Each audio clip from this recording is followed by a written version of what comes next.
The morality of time. We've all had that thought of, if only I could go back in time and change my mistakes. In Life is Strange, you can go back in time. Bit by bit, you can change the mistakes you make. But is that the right thing to do? Of course, you might say, I'm making things better, and I'm making my life easier. Yeah, easier, but harder for everyone else.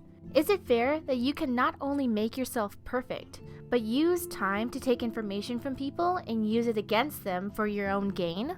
There's an episode of Eureka where a man is married to a very smart woman for years and years.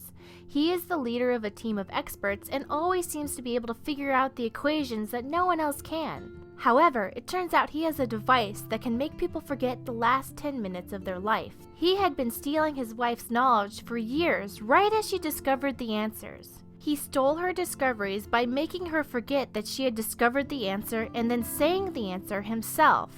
That's really horrible, right? Only someone really mean would steal someone else's accomplishments. But Max does exactly that in the beginning of episode 1 to Victoria. Tell us the name of the process that gave birth to the first self-portraits. I'm sorry, but I really have to use the bathroom. Nice try, Max. But you're not gonna get away that easy. A process that gave portraits a sharp reflective style like a mirror. The Daguerrean process, invented by a French painter named Louis Daguerre around 1830. Somebody has been reading as well as posing. Nice work, Max. Despite Victoria being a horrible person, she was the one who did the homework. She was the one who studied and learned the answer to the question. But Max stole that from her, using time. Max didn't study. Max didn't do the homework. In that same episode of Eureka, the man also uses time to get his wife to stay every time she ever tried to leave him, erasing 10 minutes at a time and saying the exact right things to get her to stay, making sure those 10 minutes were perfectly crafted into manipulating her to stay in an abusive marriage. How awful. Max would never rewind time to get someone who is mad at her to not be mad at her, right? Actually, she does do that, to Dana. Max, that's mine. Thank you. You're not helpful. You're just nosy. I think you better go. Nice, Max. You hurt her feelings by being so damn nosy again. But I could rewind and make it up to her. Dana, I'm not trying to be nosy, but I heard a rumor about you. What? Sorry to pry. It's not my business. I like your spirit, Max. Anyway, you better get that flash drive so Warren has an excuse to bug you. So Max has upset Dana by violating her privacy and being nosy. No problem. Just rewind time and it never happened. Then use that information to get Dana to open up to her. Now they're even closer friends. But Max never has to apologize for that mistake, or regret it in the long term. One of the biggest lessons in life someone can learn is how to apologize and mean it. And then live with someone being kinda mad at you for a while. How would you feel if someone was digging through your diary or personal affairs and when you found out they made you forget? And no, it's not as if it never happened. They still did it. They still know all of your personal stuff, and then they betrayed your trust.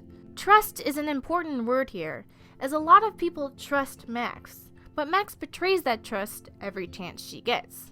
In Eternal Sunshine of the Spotless Mind, Elijah Wood's character uses information that the lead female character had erased from her mind to get her to fall in love with him. He's depicted as being creepy and gross because he's betraying the very nature of respecting another person's mind. But Max does that as well. She constantly uses information from the future to change what she says in the past in order to get people to like her. She doesn't actually know or care about any of the things that she says she knows or likes. I love planes and balloons and... This is neither. Do you know what a drone really is? a weapon, right? You read too many conspiracy sites.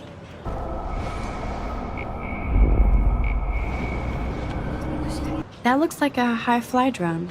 Model B400 EVO. Now, that's a nice piece of tech. You're full of surprises. Why would you know that?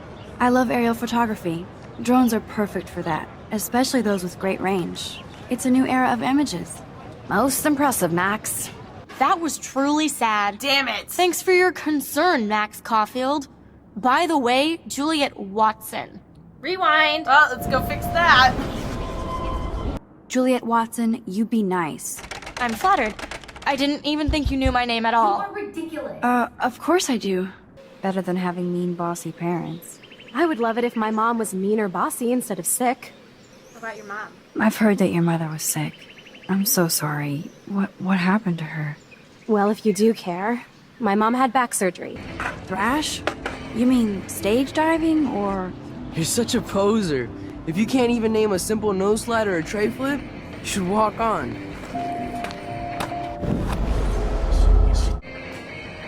I came to nose slide. But I'd love to see somebody do a tray flip.